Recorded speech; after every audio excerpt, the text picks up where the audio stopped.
question in all areas of my life, not just in my business, which is what I'll be talking about today, but relationships, friendships, expectations of where you're gonna live, what you're gonna be doing, career choices. All of that stuff, I feel like I have a really slow recovery period after something doesn't go the way I expected it to. And that's sort of the key right there for me anyway, is what my expectations for something were and how I didn't, not even me, like how the situation didn't fall into those exact expectations. And I had another one of those sort of things happen recently, and it made me feel like it was worth creating a video about this subject and how I do cope with something not living up to my expectations. And luckily, I feel like I'm a little bit better at recovering from something like that than I used to be. But it's still something that I struggle with, and so I figured there were probably people out there who were struggling with it too, and I just wanted to talk through my thoughts and hopefully some things that I do that might help you as well.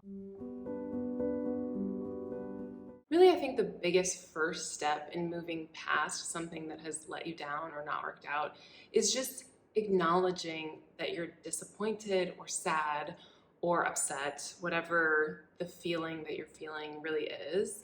The ability to name that feeling and sit with it first before doing anything else is really, it's kind of a crucial first step in the whole process. With something like this, when it doesn't work out, whether it's a product launch or a relationship, you have to be honest with yourself about the fact that you're grieving, whatever it is, small or big. We don't feel comfortable enough with the day-to-day feelings of grief that we can have about any number of experiences, even if they're little things. For me personally, I'm definitely a verbal processor, so acknowledging my feelings sometimes requires me to talk about it, whether it's with my therapist or a friend or my mom, whoever it may be. I like to talk through the feelings that I have because I think that it allows my body to recognize what's really happening. You might be someone who likes to journal, or maybe you want to go for a walk and think about it to yourself. But whatever it is for you that's going to help you just really hone in on why this feels like a failure or setback or a disappointment, whatever it is I think just going to be helpful to be able to acknowledge that, like, whatever you're feeling is valid and it's necessary to feel those feelings in order to move on from them. The first step I want to do is to go into problem solver mode, whatever that might look like for the specific situation. Like if it's a product launch that didn't go very well, I want to move straight to, okay, how can I sell more of these? And those things are helpful, but those come later. I think when I don't give myself a minute to just be like, oh, that's such a bummer that that thing that I had all of these hopes for didn't turn out the way I wanted it to, then that disappointment is just like continuing to simmer underneath the surface. And even if I am taking action steps towards reaching whatever goal or endpoint I had originally hoped for, it doesn't help the feeling go away. Because I also think that just jumping into action after something doesn't work out doesn't give you time to reflect on why it happened this way. So if you were expecting a certain outcome and something else completely different happened, there's a reason for that. And usually the reason is more than just like bad luck. You know, there's always, I think, something that you maybe weren't acknowledging or hadn't done enough research on, or if it's a relationship, maybe you were ignoring red flags. Whatever those things may be, giving yourself time to list out or even just think through or talk through, like I said, verbal processor, why they didn't work, why it didn't turn out that way. It allows you to feel, I think, a little bit less blindsided by the outcome. Like, it's still disappointing that this thing happened when you were expecting something else. But if you can at least come up with some reasons behind what actually happened, it feels a little bit like, oh, okay, now for next time, I'll know to be looking out for these things, or I'll know to prepare differently, or even just change my expectations. Maybe there wasn't much that was in your control, but even if it was just that your expectations were super unrealistic, that's important feedback, and that's important to know for yourself, because expectations are something I constantly have to manage. And every time I can remind myself that my expectations were unrealistic, it's a helpful step towards keeping those in check for future endeavors, whatever they may be. It's funny because another major didn't turn out the way I thought it would be moment for me in my life was when I was 19, which was a very long time ago. I had decided I was going to move out to California. I was going to transfer schools. I had this whole game plan, this whole vision of what school I'd go to, what I'd be doing, where I'd live, all those sorts of things. And I did a lot of preparation for this move. But what I also did was ignore a lot of realities about who I am as a person and how they were going to mesh with this idea I had cooked up. And yeah, I was 19, so I think that that's not uncommon. Yes, I was ignoring the realities of my personality and what sort of things I was not going to like. And I found a roommate situation that was stressful before I even tried to move. And that I was just so desperate to make this happen, to execute this plan and follow through on something that was really big and really scary, and I had to do it. And there were all of these things telling me I was so stressed out, I could not sleep or eat. I thought that phrase, that cliche, was just sort of over dramatic until I experienced it myself. I was oh my God, I have so much anxiety that I cannot sleep at night for more than an hour or two at a time. And I have no appetite, sustained no appetite. That's never happened to me. Very scary to experience. And all of those things, I think, were obviously, now looking back at it, it was my body telling me, you are not ready for this situation, or this is not the right situation for you. But I had all these expectations of what kind of person I was going to be and my ability to move across the country and go on this big adventure, that I would set myself up for failure. And then when it all fell through, I internalized a lot of that. I very much felt well, this is because I couldn't hack it, or I'm not brave enough. And in reality, I was not meant for that.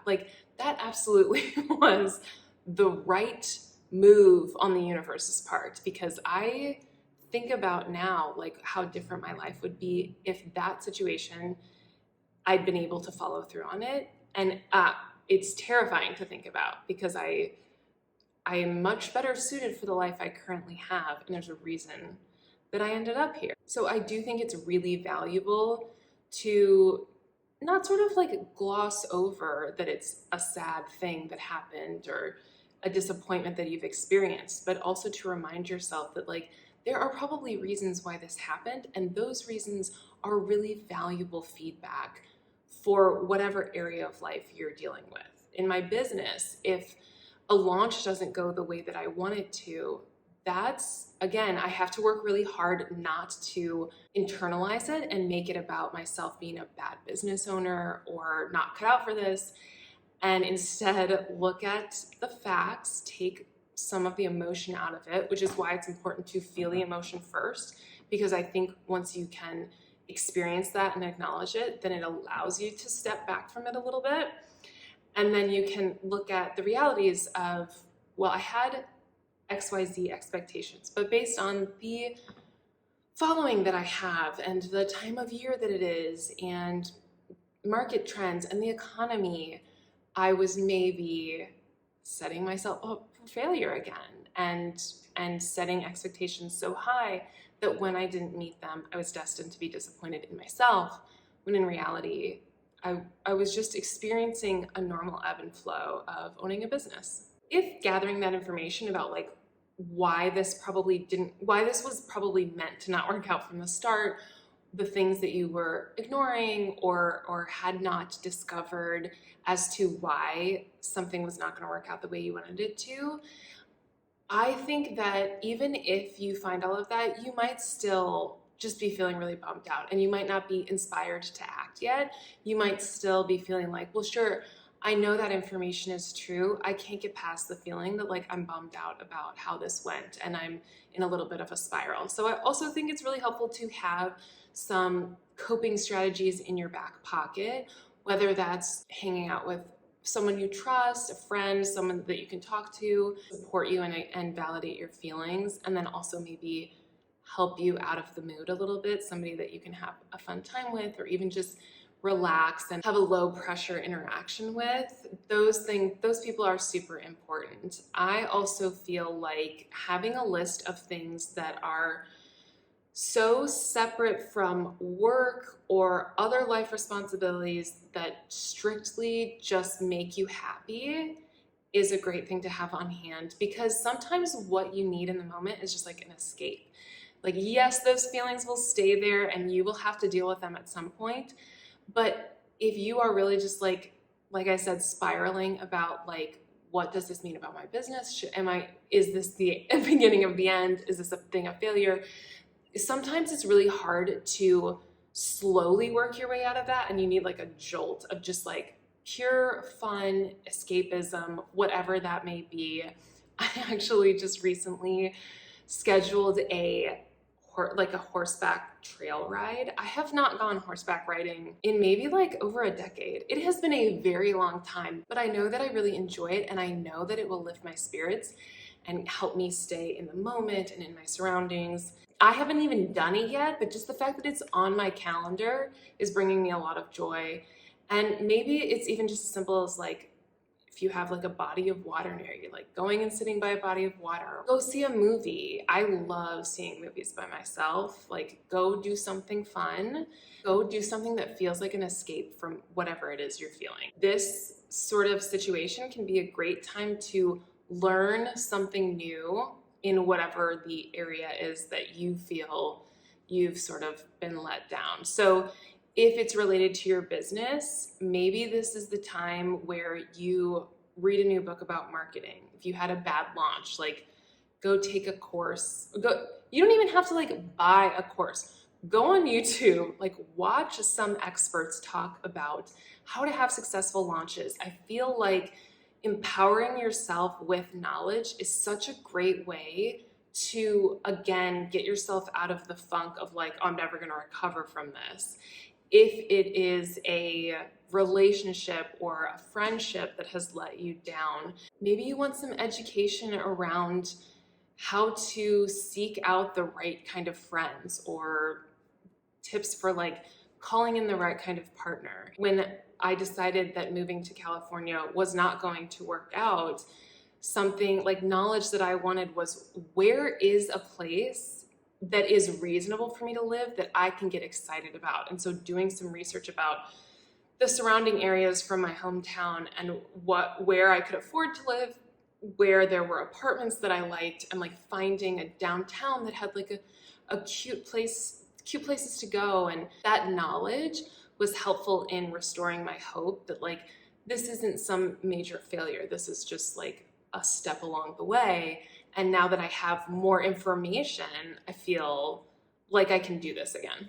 Another great thing that gathering of information and gaining knowledge does for you is that it builds momentum out of the sort of disappointment hole that you've been in up until this point. It gives you something to focus on that allows you to keep moving forward and keep seeking out new information, that this is not some like larger meaning about your life. This was just a moment that happened that you can now move on from. Like, oh, well, that happened to me before I learned about XYZ, or before I started this new plan that I've been researching, or started working with a new coach. Whatever it is that you do to get that information, now you're a different person. Once you've gathered that stuff, like, this the person who experienced the disappointment, they don't exist anymore. You're a new person who has new information. You've changed the trajectory of how your business is going to go, or how your dating life is going to go, or how your living situation is going to go. And being able to create that focus allows you to come up with a new plan for whatever it is. And maybe you don't need like some formal plan. Maybe this disappointment or thing that didn't work out was not some major thing. But even for something small, the idea that, oh, I know how to do that differently next time, like the confidence in being able to say, I know why it went wrong and what to do next time, is really great for your self-esteem and for your ability to keep moving forward and not dwell in the past. So if it was a product launch that didn't go the way you wanted it to, and you're now seeking out information on what makes a successful launch, or how someone with your type of business has done this in the past, finding those people who are role models for you and have gone through, because that's the thing, no one who's successful in whatever you're trying to be successful at has never had a setback or a disappointment. So they can be an example for you of like where you're headed. You're no longer stuck somewhere in failure. You're on a path towards a success the next time. And maybe there's still another disappointment down the road, but again, you're on the right path towards moving past the circumstances that got you into the first situation. Like when I've had disappointment with product launches in the past, and then I take steps towards creating more sales, whether it's posting on social media, writing a newsletter, reaching out to new potential wholesale customers, updating my website, those things generally lead to sales. And it's kind of a good reminder that it's like, oh, I was just putting all my eggs in one basket. That's why I'm disappointed, because I was doing something that's not helpful as a business owner. And so now the next time I launch, I'll know that that person, that version of me that experienced this disappointment, she knows better now. And I'm not going to do that again next time. And so it doesn't mean that I won't have another product launch that doesn't go the way I want it to, but it means that I'll continue learning new lessons, because it won't be the same reason the next time. And I'll get more information on why things don't meet my expectations. Experts become experts because they've experienced multiple setbacks, multiple failures. And so they've learned all of these different ways to avoid those failures. But you can't just start off in any area of life knowing all the things that could go wrong. Like it's impossible. And so if you're setting that expectation for yourself, that's again just going to be a disappointment. Think of these things that didn't work out the way you wanted them to as your education, how to move past the things that you didn't know you didn't know. You were doing the best that you could given the information you had.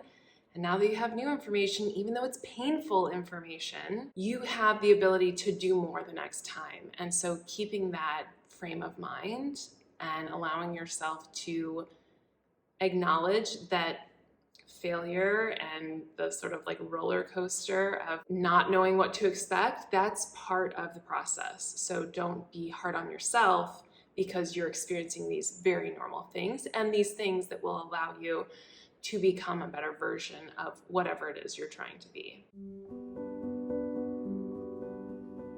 I am no stranger to things not working out the way that you expected them to.